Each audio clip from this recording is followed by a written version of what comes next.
Hey there learners! English is hard. It's tough to master, and even native speakers regularly make mistakes. In this series, we're looking at some that happen way too often, and we'll show you how to avoid them. The comma is a useful little piece of punctuation. It is used for giving mini pauses, and for clarity, making sentences easier to read both off the page and spoken out loud. The Oxford comma is the subject of debate. Every good writer has an opinion on it. That opinion is that there are those who use it and those who are wrong.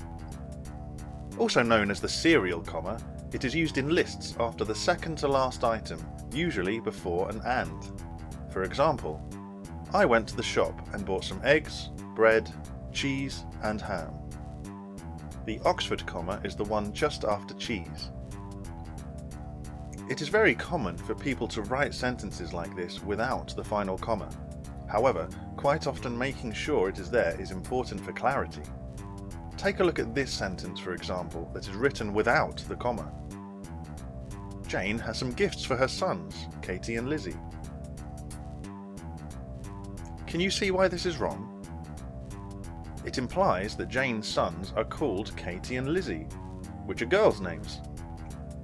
Now, if we put the Oxford comma in as it should be, then the sentence reads clearly. Jane has some gifts for her sons, Katie and Lizzie. Now, Katie, Lizzie and the sons are three separate ideas instead of being connected.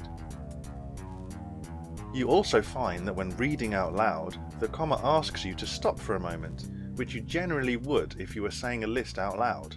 It represents spoken speech much more accurately than leaving it out would. You wouldn't run Katie and Lizzie together as one idea when you speak, unless you meant for them to be the same idea as the sons. Can you see why these sentences would be much better with an Oxford comma?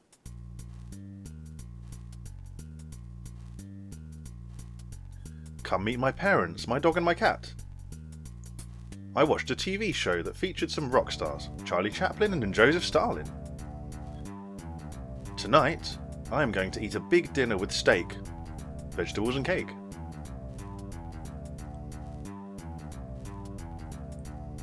If so, then great! You understand the value of clear communication.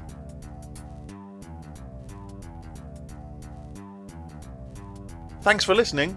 Check back soon for more tips on how to master English with focus on learning.